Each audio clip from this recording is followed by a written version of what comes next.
Jemaat yang berbahagia dan sahabat-sahabat kami yang mungkin hari ini pertama kali hadir.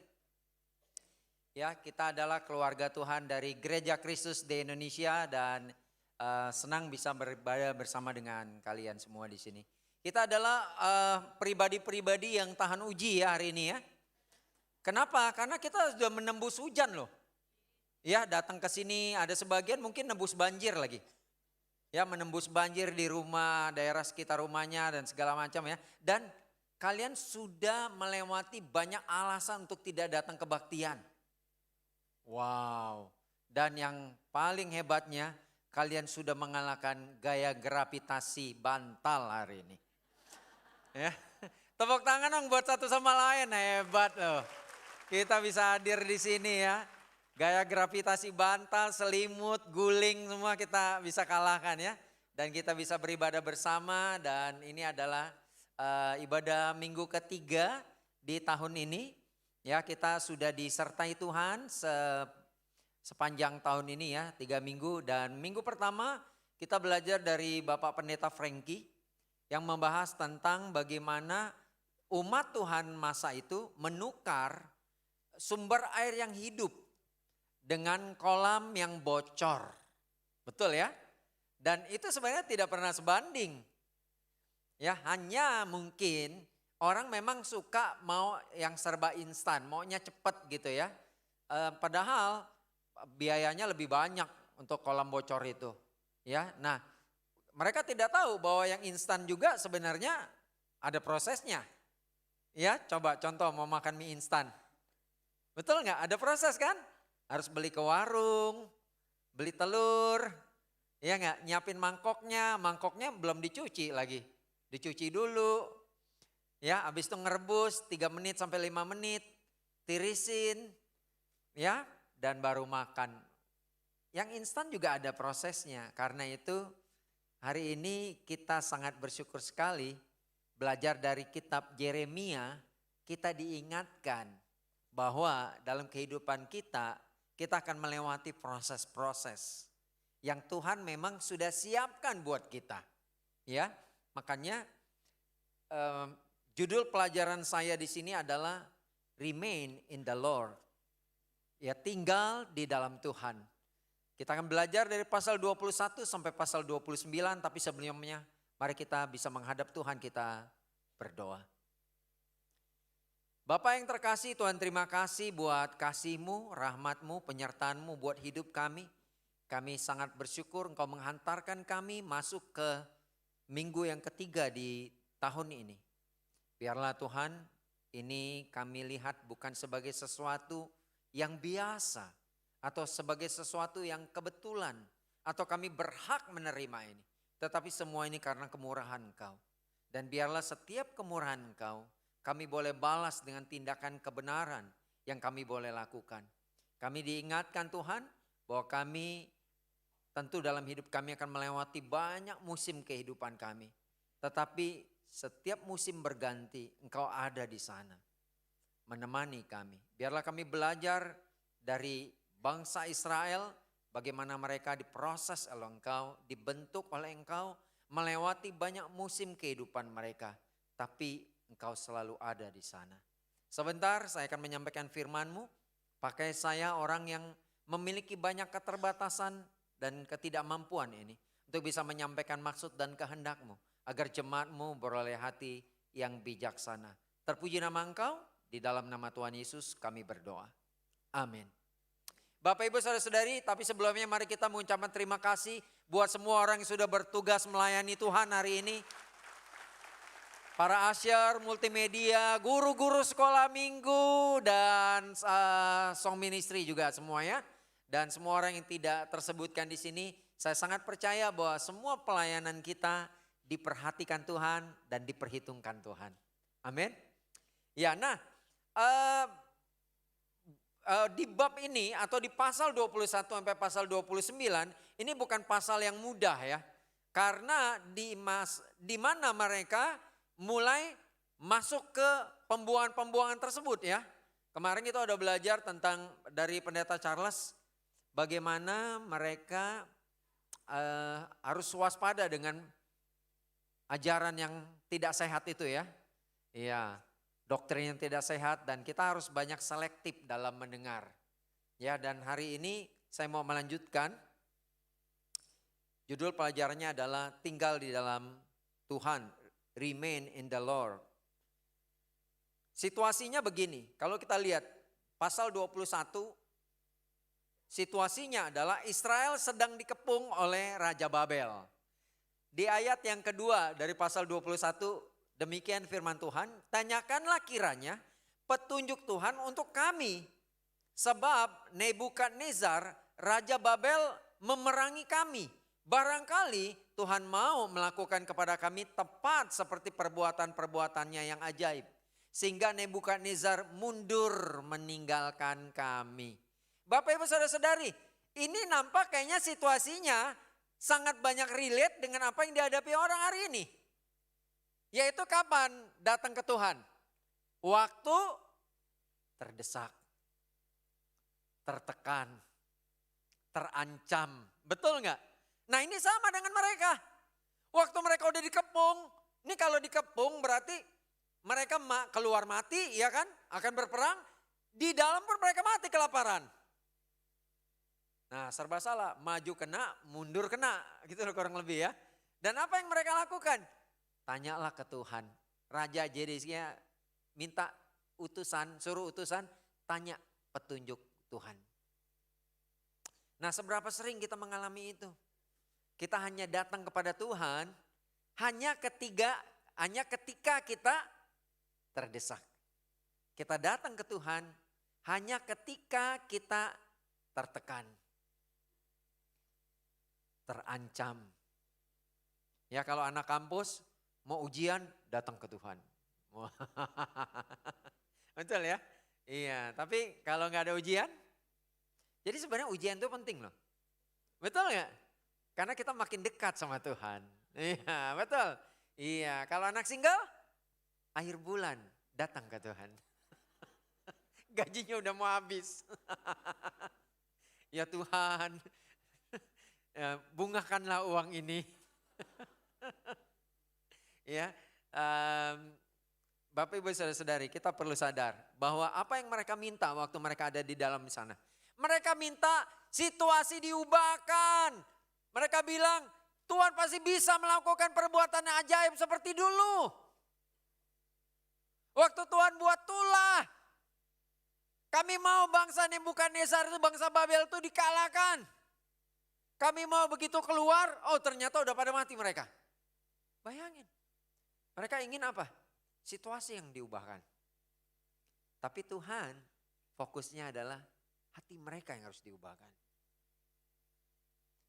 Dan ini kontradiksi banget, ya. Selama kita tidak pernah melihat bahwa hati kita harus diubahkan, kita akan selalu berniat menggantikan situasi. Grup gak cocok, pindah grup. Gak cocok, pindah grup. Kapan nih reshuffle? Reshuffle ministry. Iya, kita merindukan reshuffle ministry. Kenapa? Gak cocok di grup. Kadang-kadang bukan grupnya masalah. Bukan pembimbingnya masalah. Tapi hati kita yang mungkin harus diubahkan. Kadang-kadang kalau kita nggak lihat itu, kita pindah grup, kita pikir aman. Ada lagi orang jenis begitu di situ. Oh kalau gitu jangan pindah grup, pindah zone. Nggak peduli kamu tinggal di mana, yang penting mau pindah zone. Dan kamu pikir aman, di zone itu banyak juga yang kayak gitu. Kenapa? Karena Tuhan mau kita ubah hati, bukan ubah situasi. Nah, jenis umat Tuhan yang seperti ini, yang hanya datang waktu terdesak, saya mau mengingatkan ini ya. Mereka mencari Tuhan bukan karena mau punya hubungan. Mereka cari Tuhan karena punya kepentingan. Banyak sekali orang belajar Alkitab ketika bisnisnya lagi hancur. Anjlok bisnisnya, cari Tuhan. Kesehatannya menurun, cari Tuhan. Meritnya problem, cari Tuhan. Parentingnya hancur, cari Tuhan. Ya ada hubungan yang babak belur, cari Tuhan. Yang mana itu sah-sah saja. Saya sangat percaya bahwa Kristus adalah jawaban dari setiap permasalahan kita. Hanya sayangnya adalah orang banyak melihat Tuhan sebagai solusi, bukan sebagai pribadi. Padahal Tuhan itu pribadi. Yes, dia solusi. Tapi jangan cari Tuhan untuk solusi. Carilah Tuhan karena dia sosok pribadi. Sosok yang punya perasaan. Dia bisa berduka, dia bisa bersuka, betul enggak? Makanya di Alkitab dikatakan Tuhan pilu hatinya. Tuhan merasa masgyul. Saya mengumpulkan feelingnya Tuhan, banyak banget. Tuhan sedih, hatiku sangat sedih. Tuhan takut, Tuhan kecewa, Tuhan gundah, Tuhan senang juga ada. Betul enggak? Tuhan takjub, Tuhan kagum. Tuhan adalah pribadi. Makanya waktu Tuhan naik ke surga, dia menitipkan rohnya dalam diri kita sebagai murid-muridnya. Dalam bentuk Roh Kudus. Dan Roh Kudus ini bisa berduka. Bukan cuma bisa bersuka. Kapan Roh Kudus bersuka? Bayangin ya. Waktu kita sebenarnya banyak ujian, tantangan, cobaan, godaan. Tapi kita menang, kita mengatasi, kita berjuang. Roh Kudusnya gimana? Bersuka. Satu orang bertobat, surga berpesta. Balon ditiup, trompet disiapkan, hidangan disajikan. Bayangin, hanya ketika satu orang bertobat. Tapi juga Roh Kudus bisa berduka. Karena dia sosok pribadi. Saya mau memberi pertanyaan buat kita. Apa kabar Roh Kudus kamu hari ini? Dia berduka? Atau dia sedang bersuka? Jangan biarkan Roh Kudus kita berduka. Amin. Karena itu saya waktu saya baca Yeremia ini, saya lihat banyak feelingnya Tuhan. Ya, diwakili oleh Yeremia sebagai sosok nabi yang terkenal sebagai nabi yang meratap. Nabi yang menangis. Itu Yeremia. Kenapa? Karena banyak feeling Tuhan di sana. Ya, dan ada 3 poin yang saya mau bagikan untuk kita bisa remain, untuk bisa tinggal di dalam Tuhan. Yang pertama adalah kita harus memulainya dengan realize. Punya kesadaran. Kesadaran ini penting karena kalau orang berubah dimulai dari kesadaran ini akan berumur panjang kesetiaannya. Tapi kalau dia berubah karena keterpaksaan biasanya cuma karena situasi. Orang berhenti merokok, kenapa? Batuk. Karena batuk berhenti merokok. Ya karena dokter bilang ada gejala kena ke paru. Berhenti gak? Berhenti. Kecuali dia masih bebal. Iya kan? Tapi ketika diagnosanya berubah, Anda sudah sembuh. Dia balik lagi merokok. Orang main judi juga sama. Ya, terlibat pinjol, ya dicari, dikejar di mana-mana, ganti nomor telepon berkali-kali. Ya, ganti handphone nggak mampu lagi, ganti nomornya aja. Ya kan, berkali-kali dikejar-kejar pinjol. Tapi begitu diamankan, ya oke lah dibayarin sama orang, bla bla bla bla, dibantu. Habis itu apa yang terjadi? Terjerumus lagi. Kenapa? Simple, karena berubahnya dari luar, faktor luar. Ingat, kehidupan kita itu seperti embrio dalam sebuah telur. Ya, hanya ada 2 hal yang membuat telur itu pecah. Yaitu pecah dari dalam dan pecah dari luar. Kalau pecah dari dalam, itu berarti embrio itu yang memecahkan cangkang itu, maka dia akan bertumbuh menjadi ayam jago. Tapi kalau pecahnya dari luar, dia akan menjadi mata sapi. Dan ironisnya, ayam yang berkorban, sapi yang dipuji. Enak banget nih mata sapinya. Bapak saudara-saudari, penting untuk kita memulainya dari dalam. Amin. Saya mau mengajak kita untuk mari ambil waktu untuk merenungkan kitab Yeremia ini. Mulai perubahan harusnya dari dalam. Begini firman Tuhan, Yeremia 21 ayat 8. Tetapi kepada bangsa ini haruslah kau katakan, beginilah firman Tuhan. Sesungguhnya aku menghadapkan kepada kamu jalan kehidupan dan jalan kematian. Tuhan, saya suka sekali. Kenapa? Karena dia sebelum dia korektif, dia formatif dulu. Kita sebagai orang yang membimbing orang, seorang orang tua ya, parenting ya, dalam parenting kita harus ada formatif dulu sebelum korektif. Bahkan kita tidak boleh korektif kalau kita tidak pernah formatif. Saya suka dengan Tuhan, dia kasih formatif. Ini loh jalannya. Habis itu kamu pilih. Ingat, Tuhan bisa memaksa enggak? Bisa. Tapi Tuhan tahu kalau dia paksa, ini bukan keyakinan, saya meleng, mereka balik lagi. Betul enggak? Orang yang berubah karena terpaksa, itu gampang sekali berubah kembali. Karena itu Tuhan kasih formatif, ini jalan ini jalan ini. Setiap pilihan ada konsekuensi. Kamu pilih jalan kematian, ada konsekuensinya.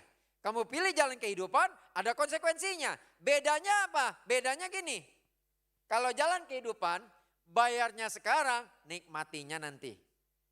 Kalau jalan kematian, nikmatinya sekarang, kamu akan bayar nanti. Pertanyaan saya, kita pilih yang mana? Ya kan cenderungnya mau yang enaknya cepat gitu kan. Ya udah, saya milihnya apa? Nikmati sekarang, nanti tidak bayar. Dan itu enggak ada Bapak Ibu Saudara-saudari. Kalau mau masuk rumah Tuhan, masuk surga, itu ada syaratnya. Coba lihat di sini. Kalau orang masuk ke rumah Anda, ada syarat enggak? Apakah semua orang boleh masuk ke rumah Anda? Kan enggak dong, ada syarat. Orangnya harus kita kenal, betul enggak? Minimal anak kita kenal. Kalau tiba-tiba ada orang asing yang enggak kamu kenal masuk ke rumah kamu, pasti kamu akan tanya, Anda siapa?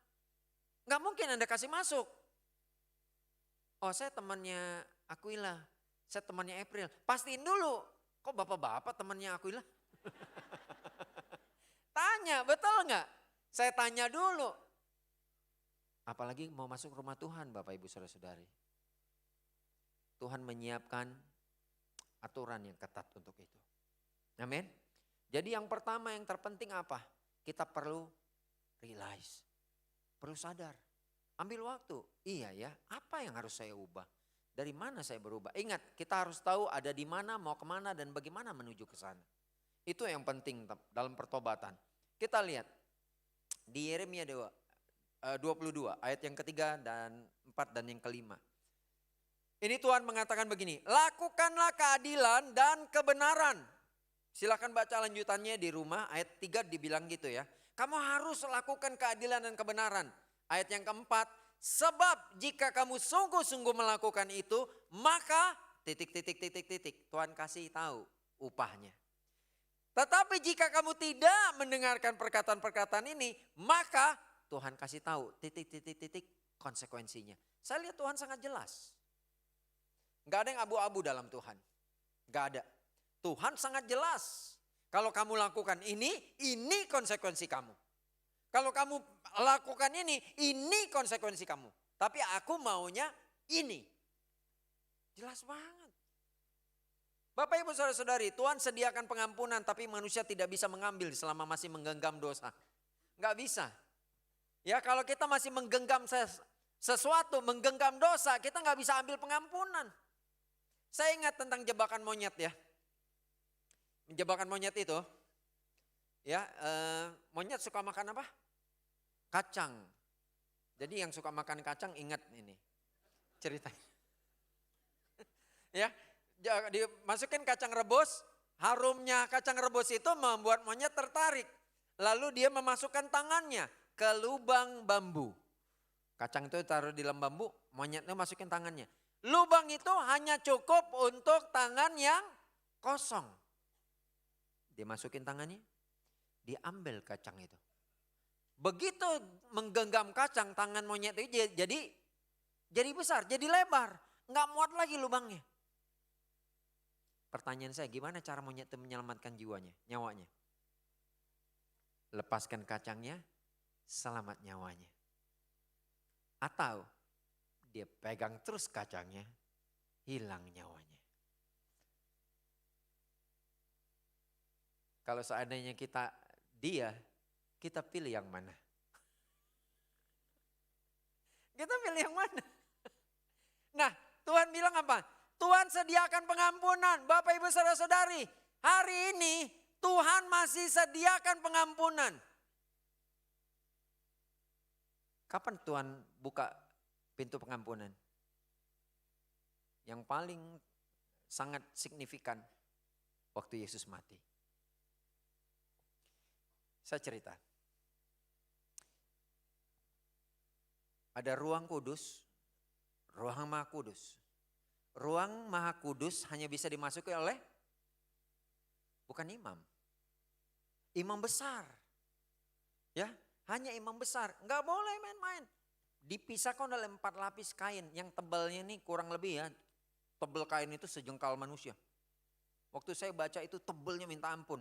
Jadi waktu robek itu ini mengabaikan atau menolak tentang pendapat orang bahwa itu gempa bumi yang membuat itu robek. Enggak, ini robek dari atas sampai bawah. 4 lapis dan gak mungkin gempa bumi. Dan apa yang terjadi? Hanya imam besar yang boleh masuk ke ruang maha kudus. Makanya orang yang main-main di kain itu, main ciluk bak ke atau gitu. Mati semua, ngintip mati, main ciluk bak mati. Masuk mati. Ingat kalimat saya. Dulu masuk mati. Betul? Makanya gak ada yang berani masuk. Imam besar konon katanya. Ini saya tidak tahu, tradisi yang berbicara. Kaki imam besar itu diikat. Udah tahu kisahnya ya. Jadi kalau masuk dipastiin. Kalau lama-lama dipanggil. Contoh imam besar namanya siapa? Diki ya. Dik. Wah enggak, udah enggak nyaut. Dik, enggak nyaut, ditarik. Entah sampai sini dia baru bangun, sorry gue ketiduran di dalam. Itulah yang cerita ya. Iya, makanya datang ibadah itu bukan rutinitas. Tapi rutinitas tambah antusias. Kalau tidur berarti enggak ada antusias. Saya ulangin ya. Ibadah itu adalah rutinitas tambah antusias. Jadi kalau cuma rutinitas, dikurang antusias, itu jadinya tadi, tidur di gereja. Tapi kalau orang antusias beda, betul nggak? Datang lebih awal, betul? Iya, semangat dengerin. Iya nggak? Handphone mencatat khotbah, bukan mau pesan apa nanti makan siang, bukan. Nah, itu kurang antusias itu, bahkan nggak ada antusiasnya itu. Betul nggak? Datang lebih awal mau fellowship, minimal gue mau kasih salam 25 orang. Oh, begitu dong. Nah saya balik ke imam besar Diki tadi. Ingat ya, kalau dia ada dosa, dia akan mati. Ini penting. Jam berapa Yesus mati? Jam berapa Yesus mati? Yesus mati jam 3. Kenapa harus jam 3? Ini bukan kebetulan, ini rancangan Tuhan. Jam 3 adalah waktu sembahyang. Di mana imam besar menyajikan roti di ruang kudus. Mereka semua di situ ngumpul dan begitu robek tirai itu, mereka lihat bagian dalam maha kudus tapi mereka tidak mati. Kenapa mereka tidak mati? Karena dulu yang masuk mati, setelah Yesus mati, yang tidak masuk, yang mati. Mereka harus masuk ke dalam Kristus. Itulah di mana Tuhan berada. Waktu saya baca Roma 8 ayat 1 dikatakan tidak ada penghukuman bagi mereka yang ada di dalam Kristus. Saya ulangin, dulu yang masuk mati, setelah Yesus mati, yang tidak masuk, yang mati. Karena itu Bapak Ibu Saudara-saudari, apakah Anda sudah berada di dalam Kristus? Kan ini hal penting. Ini hal penting. Yesus gak main-main untuk itu. Makanya banyak ayat in Christ. Hanya ada di dalam Tuhan. Hanya ada di sana.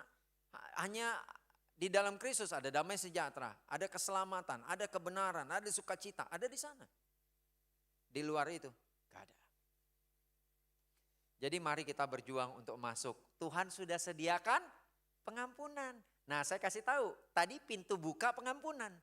Kapan pintunya tertutup? Waktu Yesus datang. Time is over. Tuhan bukakan kami pintu. Tuhan bilang, udah habis waktunya. Kau punya kesempatan di dunia. Waktu kamu hidup adalah kesempatan. Pengampunan disediakan. Tapi kamu tidak bisa mengambilnya kalau kamu menggenggam dosa. Ini yang Tuhan masuk dengan repent.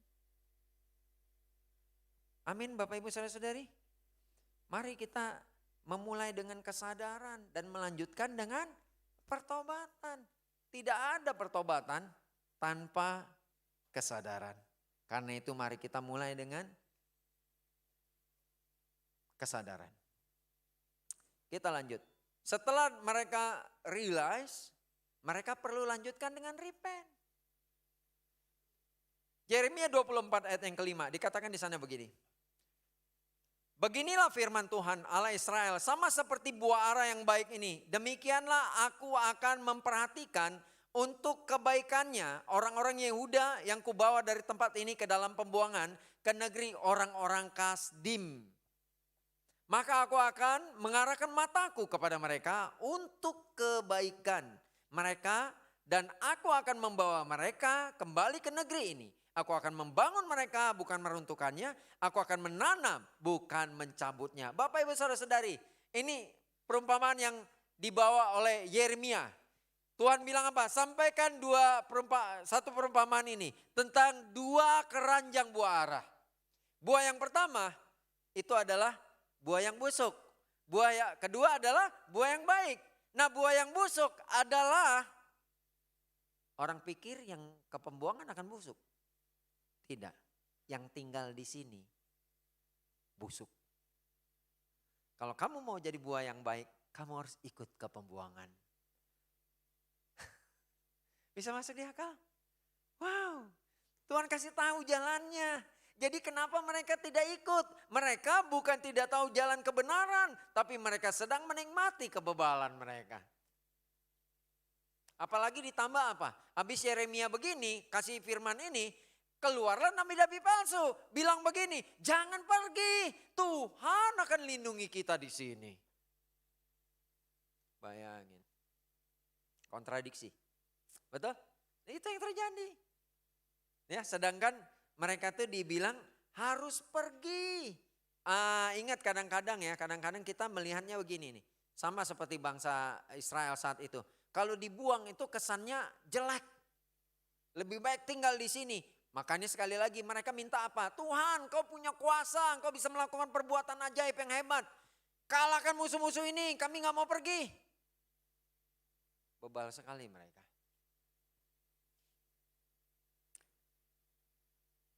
Tahun 2010 ada satu peristiwa, saya yakin ini udah pernah dibaca atau kalian pernah dengar ya. Ini peristiwa penambang di Chili ya. Ada 33 orang penambang di Chili. Mereka terkubur di dalam perut bumi selama 69 hari tanpa cahaya matahari. Di kedalaman 609 meter di dalam perut bumi.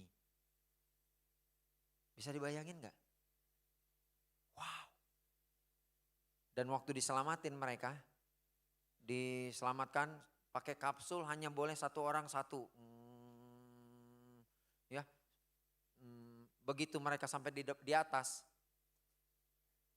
mereka langsung dijadiin foto model kacamata. Ini bukan jualan kacamata, enggak mereka. Tahu enggak apa yang terjadi? Mereka keluar harus berkacamata. Ini kacamata bukan kacamata biasa, ini kacamata obat. Dan mereka tidak boleh kena cahaya. Kenapa? Karena mereka sudah beradaptasi dengan kegelapan. Dan waktu mereka melihat cahaya, mereka akan kesakitan. Bapak Ibu Saudara-saudari, Apa yang terjadi kalau orang tinggal di kegelapan 69 hari? Kamu akan ketakutan dengan terang. Kamu akan kesakitan dengan terang. Dan apa yang terjadi? Waktu saya coba baca ya. Apa yang terjadi kalau kamu tidak bercahaya selama setahun? Kamu buta permanen. Ya, nah bayangin sudah berapa lama kita tinggal dalam gelap. Dan waktu mau keluar kita merasa sakit. Ya memang ada harganya, harus dibayar. Betul enggak? Kalau mau melihat terang, datang kepada terang, ya ada harganya, harus dibayar. Seperti itulah mereka. Bayangin, waktu mereka mau keluar sakit matanya. Mereka harus pakai kacamata hitam. Mungkin kalau mereka 69 hari, berapa hari kita tinggal dalam kegelapan? Mari kita ambil keputusan. Tuhan, saya gak mau berlama-lama di dalam gelap. Saya mau segera keluar. Saya mau bertobat Tuhan. Saya mau cari bantuan. Sama seperti penambang ini. Akhirnya mereka keluar, dibantu, pakai kacamata, mulai beradaptasi, lama-lama, akhirnya bisa lepas. Dan bisa melihat kembali, enjoy dengan terang. Amin. Saya mau mengajak kita semua di sini. Mungkin awal-awal waktu kita bertobat, aduh tantangannya besar banget. Tapi kalau kamu udah mulai membiasakan terang, kamu akan beradaptasi dengan terang itu. Dengan kebenaran itu sendiri. Amin. Ya, enggak menyakitkan kok hidup jadi murid. Tinggal dalam terang, enggak menyakitkan. Justru menyenangkan. Ya, saya mau mengajak jemaat, yuk teman-teman yang hadir. Keluar dari kegelapan kita. Datangi terang itu. Kita lanjutin. Yeremia 26 ayat yang kedua.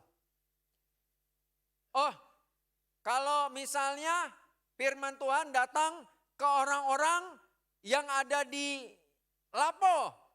Kalau sekarang ya, khotbah dengan orang-orang di Lapo itu tidak pada tempatnya Bapak Ibu Saudara-saudari. Ya, atau berkhotbah di di clubbing ya. Ya mungkin tidak pada tempatnya. Tempatnya di mana? Khotbahnya di rumah Tuhan.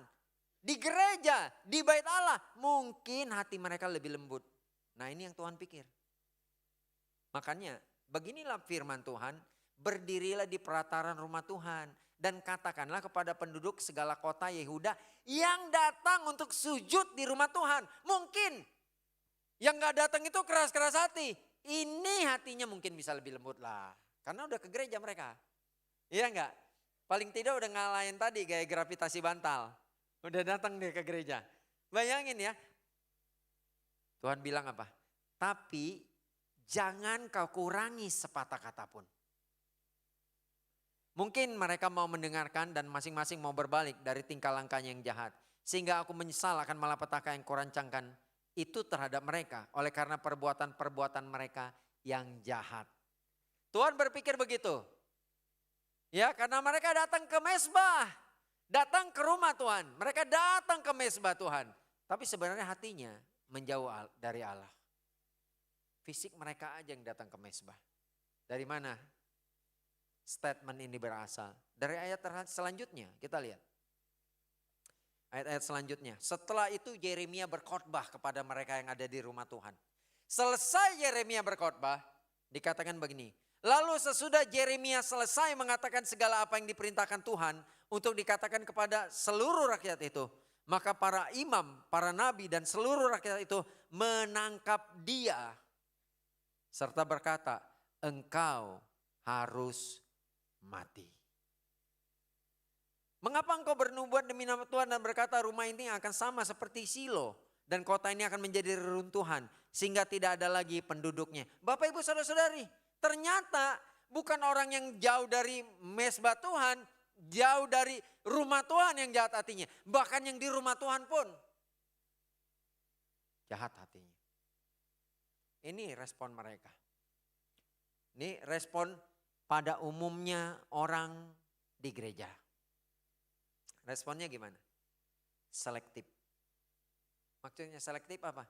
Hanya mau dengar yang mereka suka. bukan yang mereka butuh. Begitu mereka dengar yang gak mereka suka, mereka sensitif. Sensitif itu ada dua Bapak Ibu Saudara-saudari. Sensitif positif itu berarti peka hatinya. Setiap mendengar firman Tuhan, wah tertusuk hatinya dan langsung bertobat. Nah itu sensitif positif. Kalau sensitif negatif, nah gini. Begitu mendengar pengkhotbah, langsung niat mau membunuhnya. Ini kayaknya dia nyinggung gua nih waktu nyiapin khotbah nih. Ini kayaknya pikirannya tentang gua nih. Tadi pagi waktu saya khotbah di sesi 1, ada satu orang bilang begini, bro khotbah kamu kayaknya untuk saya semua ya. Terus saya tanya, ini sensitif positif atau negatif? Positif lah bro, terima kasih ya bro, positif. Ya tapi kalau khotbah kamu kayaknya buat saya semua nih, kamu pulang lihat mana tadi nanti bro. Udah bahaya tuh kayak gitu tuh. Iya makanya saya pastiin nih habis saya khotbah ini ya. Jangan yang respon sensitif negatif. Nanti saya ditanya lagi pulang lewat mana. Nah Bapak Ibu Saudara-saudari ini yang terjadi mereka sangat sensitif. Kalau yang tadi tuh selektif. Selektif tuh begini. Ada orang kalau dengar firman dia seleksi. Oh ini cocok buat istri saya. Iya cocok nih ayatnya nih. Yang ini cocok buat suami saya. Oh ini cocok nih anak-anak saya kayak gini nih anak di rumah nih. Kayaknya nanti saya ulangi nih untuk anak saya nih. Nanti saya bahas sama suami saya. Ini kayak cocok nih. Gimana tadi khotbahan nih? Saya harap dia ngomongnya itu. Iya gue tertusuk di ayat itu gitu. Bayangin hati-hati. Bapak Ibu Saudara-saudari. Membaca firman Tuhan bukan seperti membaca buku psikolog. Kalau baca buku psikolog nih gini. Biasanya orang baca buku psikolog, kita pikir orang itu akan jarang tersenyum. Iya kayaknya dia itu. Betul nggak? Orang baca psikolog kan gitu kan. Kita oper ke orang lain. Baca Alkitab harus seperti baca buku kesehatan. Ciri-ciri orang sakit jantung. Kalau parkir P8, naiknya F1 istirahat 5 menit. Biasanya apa kalau baca buku kesehatan? Ke kita. Saya ada enggak ya? Jantung berdebar. Iya loh saya berdebar setiap akhir bulan. Iya. Itu pasti ke kita kalau buku kesehatan. Betul enggak? Kalau buku kejiwaan? Ke orang lain. Kayaknya istri gue begini nih. Suka ngatur-ngatur, iya kayaknya. Merepet, oh iya kayaknya. Sakit jiwa dia kayaknya.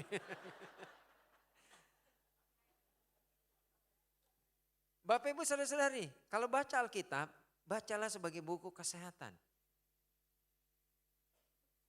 Untuk kita. Ya, jangan untuk orang, itu selektif. Nah, tapi selektif yang positif adalah gini. Dengar firman, jangan cuma terima, jadilah seperti orang Berea. Orang-orang Yahudi di Tesalonika lebih baik hatinya daripada orang-orang Yahudi di kota itu. Karena mereka menerima firman dengan segala kerelaan hati dan setiap hari mereka menyelidiki kitab suci untuk mengetahui apakah semuanya itu benar demikian.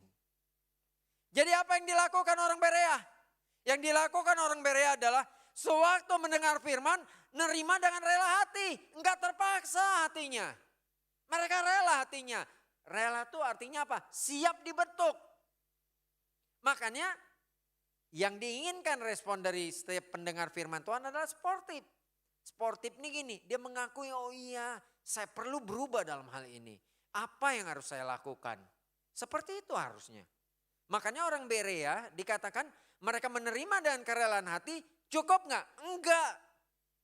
Tanda dia benar-benar mau menghidupi firman itu. Setelah yang khotbah pulang, dia selidiki setiap hari. Benar nggak tuh yang Bro Iwan bicara? Dikupas lagi. Minggu depan misalnya Pak Pendeta Budi, benar nggak yang Pak Pendeta Budi sampaikan? Dikupas lagi.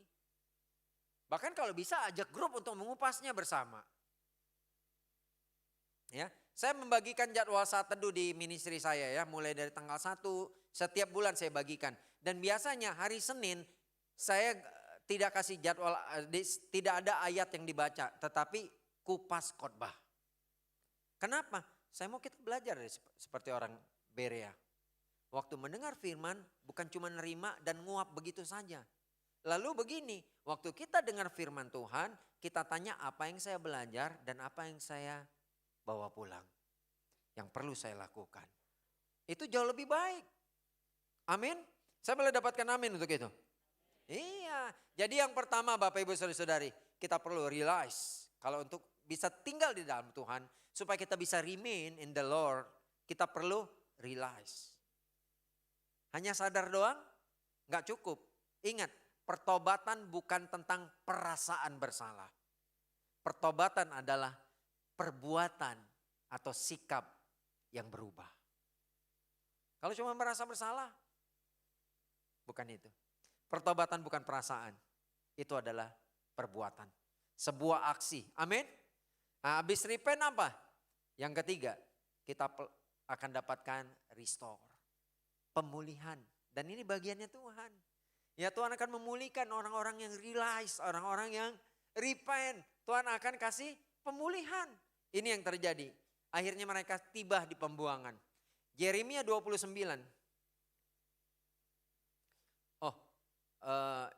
Saya kasih tahu ya, ini adalah surat yang diberikan kepada orang-orang buangan di Babel. Ya, kita lihat.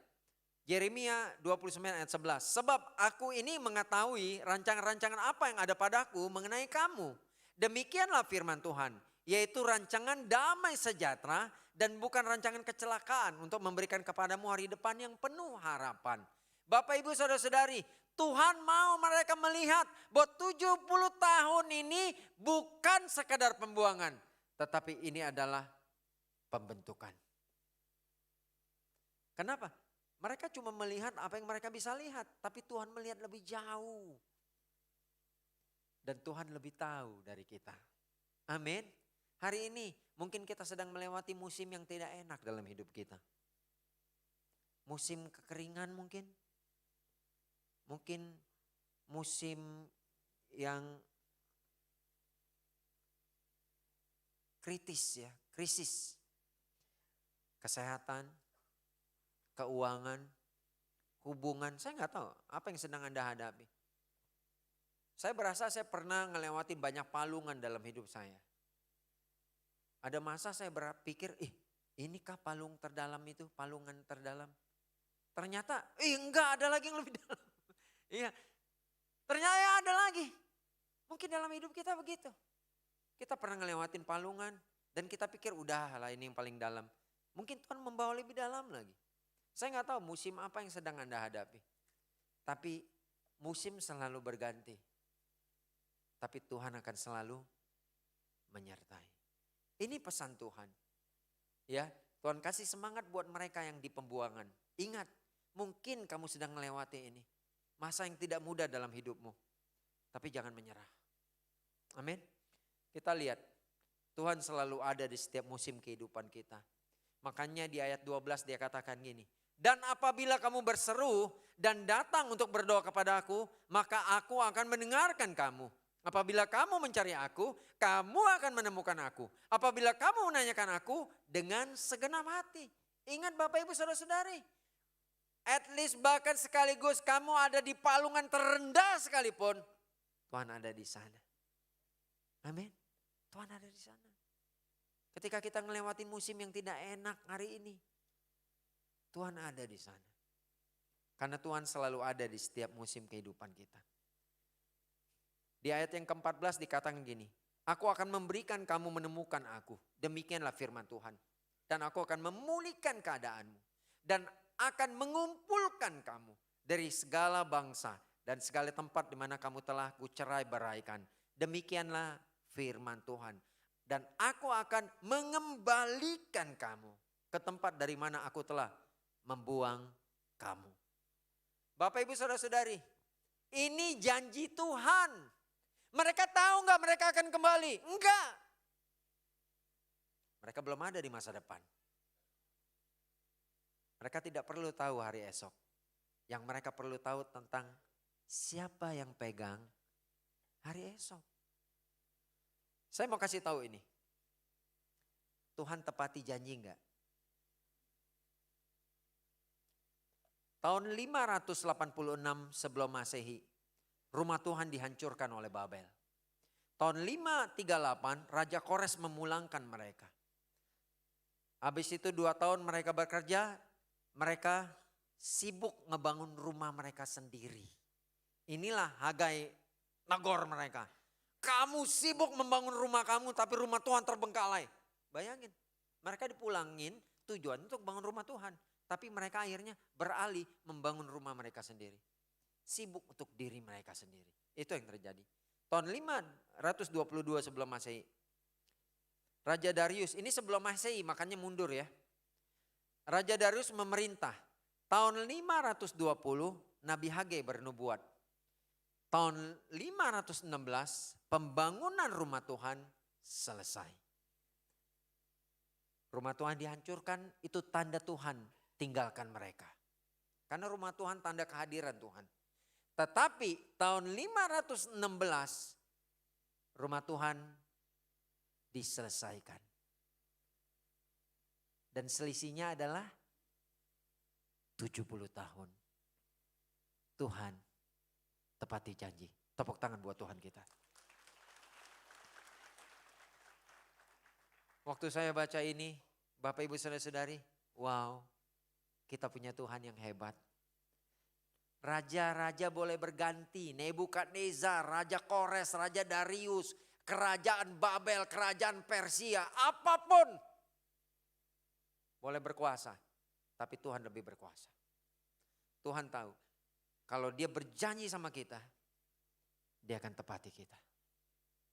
Amin. Karena itu yuk saya mengajak Bapak Ibu Saudara-saudari teman-teman kami. Hari ini apapun musim hidup kamu, musim boleh berganti. Tapi Tuhan akan menyertai. Hari ini kita sudah belajar 3 poin. Ya, bagaimana untuk bisa tinggal di dalam Kristus, di dalam Tuhan. Kita perlu realize, kita perlu punya kesadaran, kita perlu ambil pertobatan dengan kesungguhan. Dan akhirnya Tuhan akan memberikan kita pemulihan. Semoga firman Tuhan ini bisa memberkati buat kita semua di sini.